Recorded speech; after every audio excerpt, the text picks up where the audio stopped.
지난 주간에 이제 어린이날이 있었고 어버이날도 있었습니다. 여러분 자녀들과 함께 부모님과 함께 잘 지내셨는지요? 오늘은 그래서 가정주일로 지키면서 본문 말씀 중심으로 하나님께서 세우시는 가정이라는 제목으로 하나님 말씀을 전하려고 합니다. 우리나라는 원래 유교 전통이 있기 때문에 부모에 대한 효도를 굉장히 중요하게 그렇게 강조를 옛날부터 해왔죠. 그래서 어버이날이 굉장히 중요하게 여겨지고 있습니다. 그런가 하면 또 요즘 시대는 또 가정에 뭐 하나 아니면 둘 낳으니까 이 자녀들을 또 엄청나게 귀하게 여기죠. 그러다 보니까 어린이날이 또 굉장히 중요해요. 또 굉장히 중요한 그런 날들이 되어 있습니다. 근데 성경적으로 볼 때 이 가정의 중심은 부부예요, 부부. 우리나라 전통, 유교 전통은 부모, 자녀가 이제 가정의 중심으로 그렇게 되어 있는데, 성경적으로 볼 때는 부부가 가정의 중심이다 하는 거예요. 그래서 최근에 이제 부부의 날도 생기고 이제 그렇게 했잖아요. 자, 성경적으로 보면 이 가정이라고 하는 것은 홀로 있는 남자 아담에게 하나님께서 여자 하와를 데리고 와서 결합을 시켜주십니다. 그래서 생겨난 게 가정이다 하는 거예요. 그 부부가 가정을 이루는 기본이 되는 것이죠. 뼈대가 되는 것입니다. 그래서 부부가 서로 사랑을 할 때 이제 자녀가 태어나잖아요. 자녀가 태어나서 더 아름답고 풍성한 가정이 됩니다. 그리고 또 세월이 더 흘러서 부모님이 노쇠해진단 말이에요. 노쇠해진 그 부모님을, 연로하신 부모님을 이 젊은 자녀들이 또 복양을 마지막에 또 하잖아요. 그런 것들이 이제 일반적인 가정의 모습입니다. 그런데 그 가정의 중심이 되는 부부가 서로 사랑하지 못하고 신뢰하지 못하면 그 가정의 어린 자녀들은 불행합니다. 싸우는 부모를 보는 그 어린 자녀들은 정말 그 불안한 마음을 어찌할 수가 없는 거예요. 그런 속에서 계속 성장한다고 하면 바른 정서를 가지고 클 수가 없겠죠. 그러니까 부부가 서로 사랑하는 이 행복한 가정이 정말 어린 자녀들에게 중요합니다. 그리고 이제 부부가 싸우고 그렇게 하고 있으면 그 가정에 계시는 연로하신 부모님은 또 마음 편히 계실 수가 있겠어요? 불행하죠. 그래서 결국은 이 가정의 핵심, 가정의 중심은 부부다. 부부가 잘해야 되는 거예요. 서로 사랑하고 신뢰하고. 그러면은 거기서 자란 자녀도 행복하고 그리고 연로하신 부모님도 편안한 것이죠. 그래서 성령께서 지금 사도 바울을 통해서 가정에 대해서 교훈을 이렇게 하셔요. 뭐 아내에게, 남편에게, 뭐 자녀에게, 부모에게 하는데 제일 먼저 시작하는 게 부부 관계를 먼저 시작하는 거예요. 부모 자녀 관계가 아니라 부부 관계를 먼저 교훈을 하십니다. 성경적인 부부 관계를 한번 보시면 에베소서 5장 22절에 먼저 아내들에게 먼저 말씀을 하세요. 아내들에게 먼저 얘기를 해요. 자, 아내들이여 자기 남편에게 복종하기를 주께 하듯 하라 그러셨어요. 남편에게 복종하라는. 어떻게? 우리가 예수님께 복종하듯이 주인처럼 그렇게 복종하라고 그렇게 말씀을 하셨어요. 그러니까 아내는 남편에게 복종하라. 이것이 지금 가정관계 모든 얘기할 때 뭐 효도, 뭐 사랑, 뭐 이런 저런 거, 신뢰 이런 게 저런 거 있겠지만 아내들로 하여금 남편에게 주님께 하듯이 그렇게 복종하라고 그 얘기부터 제일 먼저 시작을 하세요. 이게 그만큼 더 중요한 거예요. 또 잘 못하는 부분이기도 하고. 그렇게 중요하다는 사실들을 아내들 여러분들은 명심하시길 바랍니다. 굉장히 중요합니다. 자, 남편이 아내의 머리이기 때문에, 남편이 가장이기 때문에 그렇게 해야 된다고 말씀을 하시는 거예요. 그것도 그냥 보통이 아니고 24절에 보시면 그러므로 교회가 그리스도에게 하듯이 우리 성도들이 예수님께 하듯이 아내들도 범사에 자기 남편에게 복종하라 그러시는 거죠. 그러니까 범사에 모든 면에 있어서 남편의 얘기를 하면 잘 따르라고 하는 것이죠. 마음에 들든 안 들든 그게 복종이죠. 동의가 되고 마음에 들어서 따르는 건 복종이 아니죠. 물론 사전에 많은 얘기를 하겠지만 그러나 끝까지 얘기가 안 될 경우는 남편의 뜻에 따라야 되는 거예요. 그게 복종이다 하는 것이죠. 자, 요즘 같은 여권 신장 시대, 남녀 평등 시대 이런 말이 아내 여러분들은 굉장히 거부감이 들 수도 있을 것입니다. 그러나 이것은 다르게 해석할 수가 없어요. 그러니까 명백한 거예요. 다르게 어떻게 문화적으로 어떻다는 둥 참뜻은 그게 아니고 이것은 그렇게 해석할 수가 없어요. 너무 명백해요. 아주 명백하게 그렇게 말씀하신 하나님의 뜻입니다. 분명한 하나님의 뜻이다 하는 것이죠. 하나님의 말씀을 믿고 그렇게 남편에게 순종하는 아내가 행복하게 살 수 있습니다. 자, 그런데 현실적으로 남편이 아마 마음에 안 드실 거예요. 믿음직스럽지도 못할 것입니다. 도대체 복종할 만해야 복종하지. 그런 말이 올라오겠죠. 남편에게 순종할 수 없는 한 100가지 이유는 떠오를 겁니다. 이래서 도저히 안 돼. 다른 사람 몰라도 우리 가정은 안 돼. 그렇게 얘기하고 싶을 거라고요.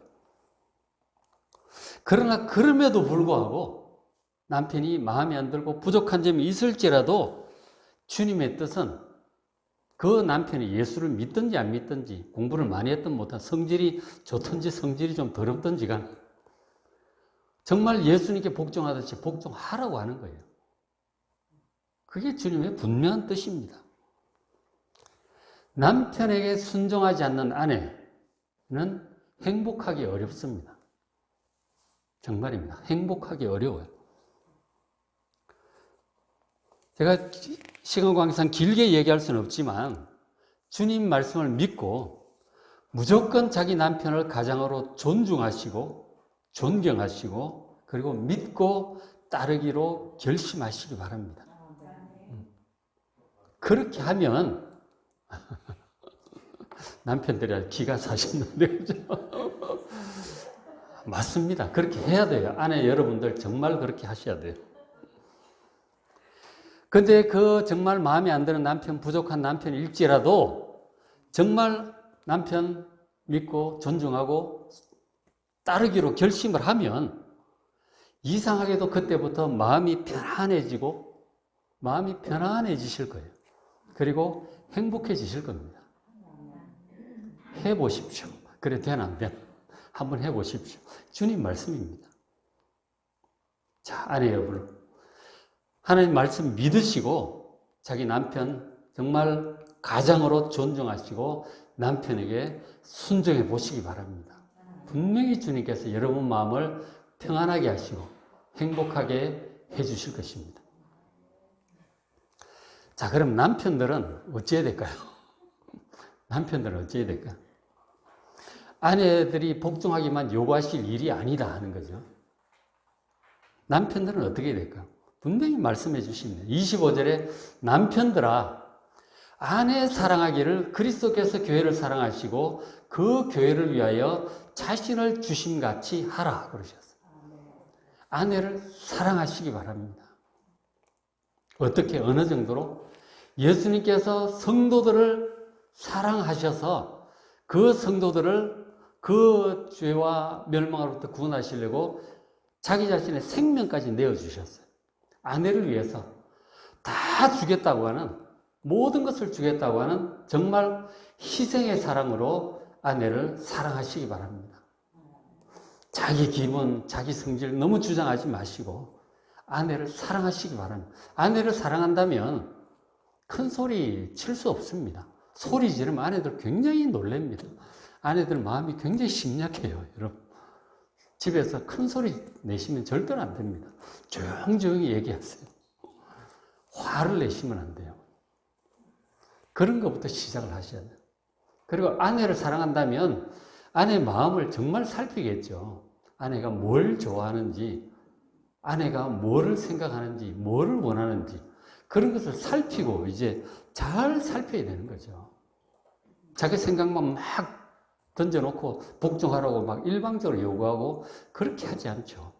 사랑한다면 아내가 편안한지 불안해하는지 행복한지 마음이 무거운지 밝은지 어두운지 잘 살피는 거죠. 아내를 행복하게 하려고 노력하는 게 이게 이제 아내를 사랑하는 거 아니에요. 그죠? 그런 남편이라 해도 아내의 존경도 받겠죠. 그죠?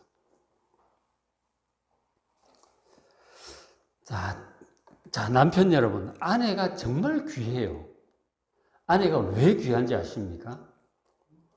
지혜자가 우리에게 이렇게 가르쳐 줍니다. 잠언 5장 15절에 너는 너희 우물에서 물을 마시라. 너희 샘에서 흐르는 물을 마시라. 당연하죠. 우물에서 물을 마시고 샘에서 지금 뭐를 좀 가르치는 걸까요? 바로 자기 아내를 가리키고 있습니다. 18절에 너희 샘으로 복되게 하라. 네가 젊어서 취한 아내를 즐거워하라. 그렇게 권면을 해주고 있어요. 이 지혜자가 정말 인생에 통찰력이 있는 경험이 많은, 뭐가 인생의 참 행복의 비결인지 아는 지혜자의 권면이에요. 남자들은 인생의 행복과 그 의미를 바깥 일의 성공에서 두는 경우가 많습니다. 물론 일 성공해야죠. 자기가 하는 일에 있어서 성공하고 성취해야 됩니다. 그래야 보람이 있고 행복하죠. 근데 그것 못지않게 사실은 진짜 행복은 아내에게서 나온다는 거예요. 아내가 행복의 샘물이에요. 그 아내를 잘 사랑하고 가꾸어야 행복의 샘물이 흘러나온다는 거죠. 이게 굉장히 중요합니다. 이걸 안 해보신 분들은 잘 몰라. 아내가 행복의 샘물이라는 걸 잘 모르는 분들이 의외로 많은 것 같아요. 아내가 행복하고 편안해야 그 아내로부터 나오는 모든 그 말이나 표정이나 행동이나 뭐 하는 것이 다 사랑스럽고 이쁘게 되는 거죠. 우리가 그 자녀들을 사랑하잖아요. 자녀들을 사랑을 하는데 특히 요즘 엄마들 보면 막 애 한둘 낳고 이러니까 자기 자녀가 인생의 전부야. 보면 막 그 애가 행복해하고 웃고 하는 그런 모습을 보기 위해서 뭘 다 하잖아요. 선물도 사주고 뭐 맛있는 것도 해주고. 그리고 애가 행복하게 하고 웃고 좋아하면 그게 가장 큰 행복이잖아요. 그것처럼 남편들에게 있어서 가장 큰 행복 중 하나는 자녀도 자녀지만 아내가 행복해하고 편안해하고 웃고 그렇게 하는 것들이 그 얼굴 쳐다보는 게 사실 가장 큰 행복이란 말이에요. 그 아내가 불안해하고 그냥 우울해하고 무거워하고 힘들어하고 그런 얼굴을 쳐다보면 그건 행복하지 못한 거죠. 그래서 아내를 행복하게 만들고 편안하게 하고 웃게 해야 뭐 개그맨처럼 웃기라는 뜻이 아니고 정말 행복하게 해야 그 남편이 진짜로 행복해질 수 있다고 하는 것이죠. 그것을 지금 말씀하는 거예요. 아내가 행복의 샘물이에요. 그렇게 해야 그 자녀도 편안하고 부모님도 편안하고 그렇게 되는 거죠. 그게 천국이 되는 거죠. 가정이. 자, 그러면 이제 문제는 누가 먼저 할 거냐가 남은 거죠. 이제. 그렇죠? 아내는 남편이 나를 사랑해주면 나도 남편 존경하고 복종하겠다. 그럴 거고, 남편은 아내가 나를 사랑해주면, 날 존경하고 복종하면 내가 사랑하겠다. 그러면 둘이 그러고 버티고 있으면 뭐 끝까지 해결 안 되는 거지. 그렇죠? 그런 가정에는 절대로 행복이 찾아오지 못할 것입니다. 그래서 방법은 어떻게 해야 될까요? 방법은 상대방이 어떻게 하든지 간에 누구든지 주님 말씀 믿고 순종해서 먼저 하는 사람이 반쪽 행복은 찾기 시작하는 거예요. 남편이 자기를 사랑해 주든지 사랑해 주지 않든지 간에 예수를 믿든지 안 믿든지 성질이 좋든지 안 좋든지 간에 존중하고 남편 복종하겠다고 결심을 하면 그 아내는 이제 행복해지기 시작할 것입니다. 적어도 절반 정도는 행복을 찾을 거예요. 근데 그렇게 하면 남편이 또 가만히 있겠어요? 분명히 변화가 되죠. 아내를 사랑하게 될 거라고. 그러면 온전한 행복을 이루는 가정이 되는 거죠. 남편 입장도 마찬가지죠. 아내가 날 존중하고 복종하면 내 말 잘 들으면 아내를 사랑하겠다고 하시면 그러면 이제 끝까지 안 되죠. 그러나 아내가 뭐 복종을 하든 안 하든 말을 잘 듣든 안 듣든 사랑해 주기로 결심을 하면 아내 마음을 편안하게 해주고 사랑해 주고 아내를 살피고 그렇게 하려고 노력을 하면 이제 그 남편의 마음은 그것만으로도 행복해지는 거예요. 그리고 이제 아내가 영향을 받죠. 남편이 변했다는 것을 느끼죠. 그리고는 남편에게 존경과 복종을 하게 될 것입니다. 그래서 점점 행복한 가정이 되어가는 거예요. 이건 예수 믿고 안 믿고 상관없어요. 똑같습니다. 남편은 아내를 존중하고 복종하면 행복이 찾아올 것이고, 아내는 남편을, 말이 거꾸로 됐나? 어쨌든 그렇게 하면 각각 이제 행복이 찾아오는 것이죠.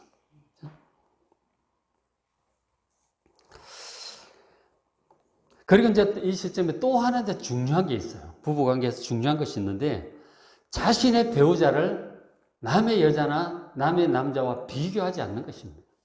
이게 또 굉장히 중요해요. 여기서 대부분 다 넘어져요. 그게 안 돼요. 특히나 이제 가장 이제 많이 보이는 게 연예인들이 보이는 거죠. 너무 잘생긴 남자들이 많아. 자기 남편 비교해 볼 때 남편이 마음에 안 들어. 외모를 자꾸 보는 거죠. 그런가 하면 남자도 너무 이쁜 여자들이 많아. 탤런트들이. 자기 아내가 도대체 뭐도 작고 뭐가 어떻고 뭐가 또 마음에 안 들어. 자꾸 TV 보고 그러면서 비교하고 좀 하라고 그러고 이래 하라고 그러고 저래 하라고 그러고 마음에 안 들어 하면 참 그 가정은 힘들어지는 거죠. 그 자꾸 비교하는 이게 큰 문제예요. 그리고 더 심한, 더 안 좋은 것 중에 하나는 자기 주변에 있는 친구의 아내라든가 친구의 남편, 주변의 동료들, 그런 사람들과 비교해서 이 마음이 안 든다고 자꾸 당신은 누구누구 아빠처럼 이렇게 하지, 누구누구처럼 잘 좀 꾸미고 다니지, 맨날 그게 뭐냐고, 이런 식으로 타박을 하고 불평불만 하게 되면 이건 더 안 좋은 거죠. 그게 가정을 아주 망치는 큰 이유 중에 하나입니다. 그래서 하나님께서 명령하신 것 중에 10계명에 남의 아내를 탐내지 말라고 그러셨어요. 아시죠? 10계명 10번째. 20장 10절에 내 이웃의 집을 탐내지 말고, 아파트 이런 거 탐내지 말고, 너희 이웃의 아내를 탐내지 말라. 너희 이웃의 남편도 탐내지 말라. 똑같은 말씀이죠. 남의 배우자 자꾸 이렇게 보고 비교하지 마시기 바랍니다. 이게 굉장히 중요합니다. 이 마음을 잘 다스려야 돼요. 쳐다보지도 마세요. 쳐다보지도 마시기 바랍니다. 남의 배우자를 자기 배우자와 비교하고 부러워하면서 자기 배우자를 마음에 들어하지 않는 것, 이거 10번째 계명을 정면으로 어기는 거예요. 그런 가정에 행복이 찾아오지 않습니다. 저주가 임하는 거예요. 절대로 쳐다보지 마시기 바랍니다. 남의 남편이나 아내가 아무리 근사해 보여도 그것은 그림의 떡이고 쳐다볼수록 갈증만 생길 뿐이에요. 연예인도 마찬가지고요. 자기 배우자에 대한 마음만 점점 식어가요. 그건 독이에요, 독. 쳐다보면 안 된다 하는 거죠. 그래서 남의 배우자를 탐내지 말라고 10계명에 들어가요. 이 10계명은 진짜 기본 중에 기본이에요. 기본적으로 우리가 지켜야 될 하나님의 말씀이 이렇게 많은데 기본 중에 기본이 10계명이에요. 이게 완전히 최저치라니까. 그 속에 남의 아내를 탐내지 말라, 남의 배우자를 탐내지 말라 좀 들어가 있는 거예요. 절대로 쳐다보시면 안 됩니다. 행복의 샘물은 자기 아내 그리고 자기 남편에게서만 흘러나오는 거예요. 남의 아내는 백날 천날 쳐다봐도 소용없어요. 더 갈증이 나요. 쳐다보면 안 된다 하는 거죠. 다시 말씀드리지만 아내는 자기 남편을 존중하고 믿고 따라야 마음이 편안해지고 행복해집니다. 남편이 잘 마음에 안 드는 것 같은데 잘 이렇게 믿고 따라 보시면 의지할 만해요. 그리고 자기를 지켜줄 사람은 자기 남편밖에 없어요. 이 험악한 세상에. 그죠? 자기 남편밖에 없는 거예요. 그리고 정말 자기 밥 해줄 여자는 자기 아내밖에 없는 거예요. 자기하고 정말 끝까지 함께 갈 사람은 자기 아내밖에 없는 거예요. 아내를 연예인하고 비교해가지고 안 예쁘니 어쩌느니 뚱뚱하느니 자꾸 이럴 것이 아니라 잘 쳐다보시면 아내는 정말 사랑스러운 존재예요. 정말 사랑스럽습니다. 잘 잘 이렇게 좀 쳐다보시기 바랍니다. 연예인 자꾸 쳐다보지 마시고 아내를 잘 쳐다보셔야 돼요. 정말 사랑스러운 존재다 하는 것이죠. 그죠? 자, 그렇게 하셔서 행복한 가정을 좀 만들어 보시기 바랍니다. 주님 말씀 믿고 한번 행해 보십시오. 그러면 행복이 그때부터 시작될 줄로 믿습니다. 예. 자, 그 다음으로 성경적인 부모 자녀 관계를 한번 잠깐 살펴보겠습니다. 성령께서 자녀들에게 먼저 말씀을 하셨어요. 자, 에베소서 6장 1절에 자녀들아 주 안에서 너희 부모에게 순종하라. 이것이 옳으니라 그러셨어요. 부모님께 순종하라고 하셨어요. 그리고 이제 2절에 너희 아버지와 어머니를 공경하라고 했어요. 순종은 말씀하는 대로 그대로 따르는 거잖아요. 공경은 마음에서 이제 부모님을 존중하고 존경하는 거죠. 공경하는 거예요. 이것은 약속 있는 첫 계명이니 이로써 네가 잘 되고 땅에서 장수할 것이다. 그렇게 말씀을 하셨어요. 그러니까 부모님을 주 안에서 부모님에게 순종하고 공경하라고 그렇게 말씀하셨어요. 그렇게 하면 일이 잘 될 거라고 하셨어요. 그죠? 그러니까 이로써 네가 잘 될 것이라고 했어요. 잘 된다고 하는 것은 공부도 잘 되고 직장도 잘 되고 뭐 일도 손대는 것마다 잘 될 거라 하나님께서 복을 주시겠다고 하는 거죠. 부모에게 잘하면 일이 잘 풀려요. 그리고 땅에서 장수한다고 하는 것은 건강의 축복도 약속하신 거죠. 부모님과 관계가 틀어지면 이거는 정말 뭐라고 해야 될지 마음 한쪽 구석에 엉어리가 탁 자리를 잡아가지고 해결이 안 돼요. 해결이 안 돼요. 부모하고 관계가 틀어지면 뭐를 해도 온전한 행복이 오질 않아요. 한쪽 구석에 탁 엉어리가 차지하고 있어가지고 그게 사람을 우울하게 만들어요. 행복할 수가 없어요. 부모와 척을 지지 않도록 정말 잘해야 됩니다. 더 나아가서 정말 부모님 말씀을 기쁘게 해드려야 되는 거죠. 부모님을 마음을 편안하게 하고 기쁘게 해드려야 되는 거죠. 잘 말씀 들으면 존중하고 정말 이상한 거 아니면 많은 건 다 좀 해드리고 근데 정말 뭐 이상한 말씀 하실 때가 있겠죠. 나중에 정신이 온전치 못해지고 그럴 수는 있겠지만 어쨌든 웬만하면 다 좀 잘 해드리고 마음을 편안하게 그렇게 해드리는 게 기쁘게 해드리는 게 이게 순종이고 존경이에요. 그러면은 잘 되고 건강하게 장수하게 될 줄을 믿습니다. 이게 이제 굉장히 중요하죠. 그리고 이제 하나님께서 부모 중에 특별히 아버지들에게 말씀하셔서 엄마는 크게 문제가 없는 것 같아. 잘하고 계시는 것 같고. 너무 과잉보호만 안 하면 되겠죠. 그죠? 우리는. 근데 아버지에게 특별히 하나님 강조하신 것 중에 하나가 6장 4절에 또 아비들아. 아버지들에게 콕 집어서 말씀하시기를 너희 자녀를 노엽게 하지 말고 오직 주의 교훈과 훈계로 양육하라 그러셨어요. 자녀를 화나게 하면 안 돼요.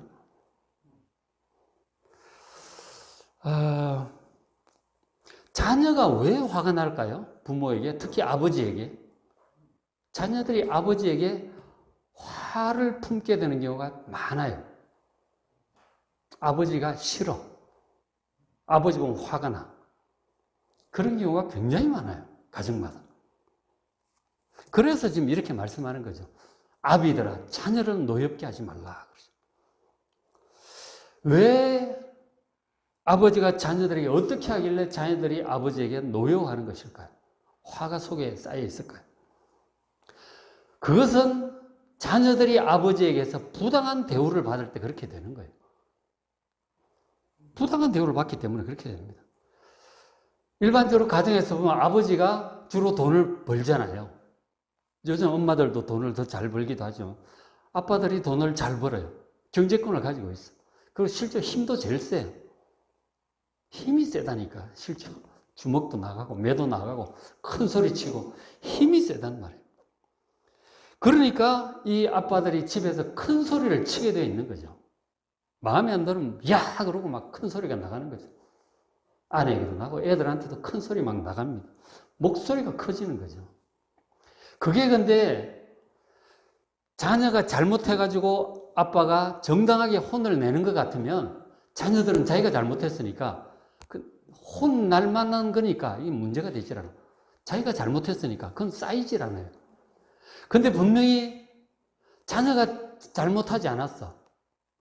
그런데도 아빠가 기분이 나빠고 밖에 회사에서 기분이 나빠가지고 막 큰 소리 치고 이러면 애는 억울한 거죠. 왜 아빠는 내가 뭘 잘못해서 나한테 큰 소리 치느냐고. 성질 내고 막. 근데 그거는 자녀 마음속에 차곡차곡 쌓입니다. 그 엉어리가 없어지질 않아요. 그 아버지가 점점 싫어지는 거죠. 큰 소리 치는 아빠가 싫어지는 거예요. 부당하게, 자기 기분 때문에. 그러니까 이 아빠들은 집에서 진짜 큰 소리 내면 안 돼요. 소리 지르면 안 된다니까. 조용조용히 얘기해도 겁나, 아빠는 원래. 그렇잖아요? 조용조용히 얘기해도 겁나요, 아빠는. 근데 큰 소리 지르면은 정말 깜짝깜짝 놀란다니까. 아내도 놀라고 애들도 놀라고. 그러니까 아빠들은 집에서 절대로 큰 소리를 내면 안 돼. 화를 내시면 안 돼. 식구들이 굉장히 불안해요. 무서워한다니까. 아빠들은 집에서 큰 소리를 내면 안 된다는 거죠.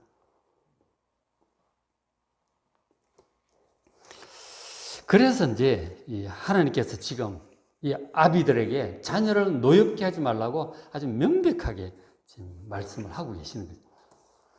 그러니까 이거를 잘 해야 돼요. 이 화를 내게 되면 아내도 그렇고 애들도 점점 멀어집니다. 가정에서 점점 외로워져요, 아빠들이. 그렇게 되지 않으려면 정말 화를 내서는 안 되고 큰 소리 내서는 안 되고, 그렇죠? 조용조용히 얘기를 해도 무게 있게 한마디 하면 다 겁내요. 그러니까 큰 소리를 내면 안 되거지. 오히려 지금 말씀하기를 주의 교훈과 훈계로 양육하라. 자녀를 가르칠 때 정말 하나님 말씀 합당하게 잘 불러서 타일러야 되는 것이죠.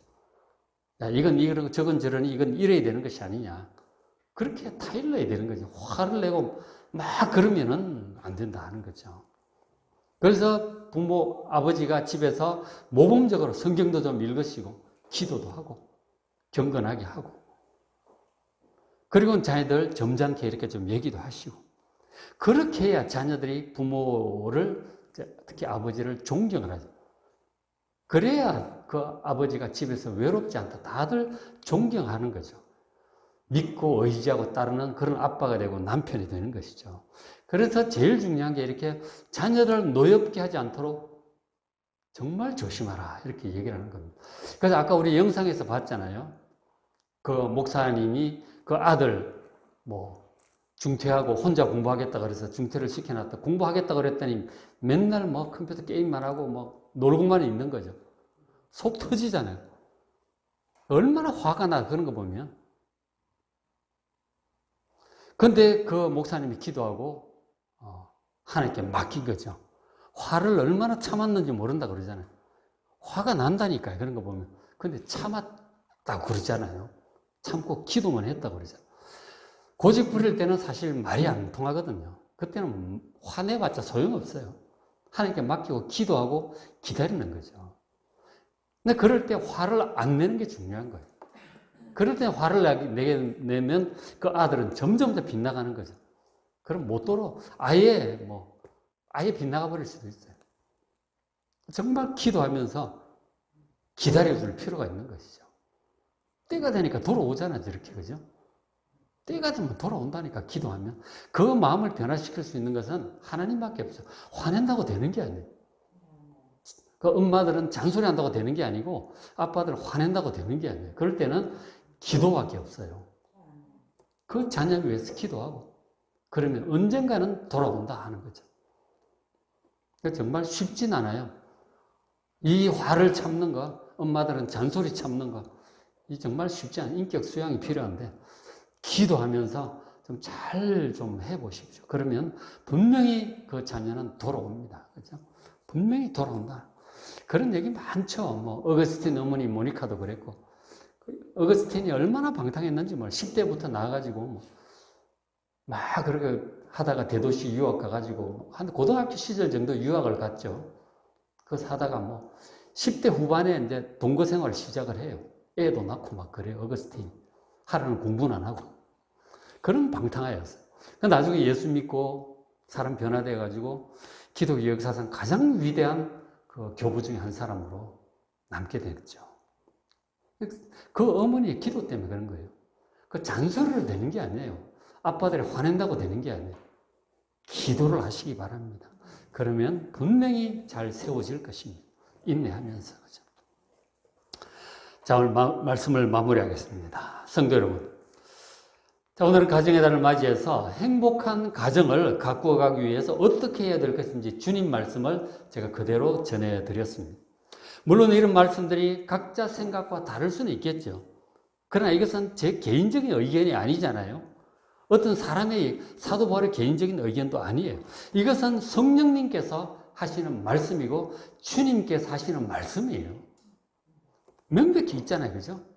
성령께서 주시는 말씀입니다. 이런 말씀들은 지금 뭐 남편에게 복종하라, 아내를 사랑하라, 뭐 부모를 공경하고 순종하라, 그리고 자녀를 노엽게 하지 말라, 이런 말씀들은 하나님 명령이에요.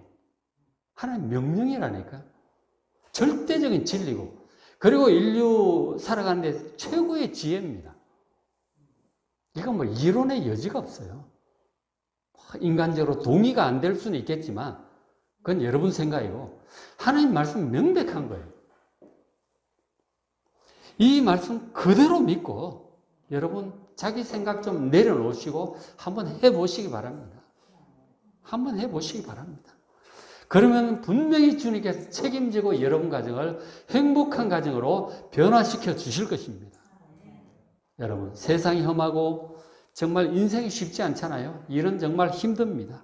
그러나 적어도 자기 가족 관계가 안정이 되고 행복하면 우리가 밖에 나가서 어떤 어려움이 있고 피곤하고 힘들지라도 가정에 돌아오면 안식을 누릴 수가 있고, 그리고 위로를 얻을 수가 있고 힘을 얻을 수가 있어요. 그래야 또 나아가서 또 잘하지. 그렇죠? 정말 이 가정이 자기 아지트 아니에요. 이곳이 자기의 쉼터가 되어야 되고 행복한 곳이 되어야 되고 위로받는 것이 되어야 된단 말이에요. 그 자기 하기 나름이에요. 저절로 되는 거 아닙니다. 남편이 잘해야 되는 게 아니에요. 자기가 잘해야 돼요. 아내가 잘해야 되는 게 아니라 자기가 잘해야 된다니까. 핑계 대지 마시고. 그죠? 그리고 부모에 대해서도, 자녀에 대해서도 잘해서 정말 행복한 가정, 최고의 가정으로 가꾸어 나가는 여러분 되시기를 주의 이름으로 축복합니다.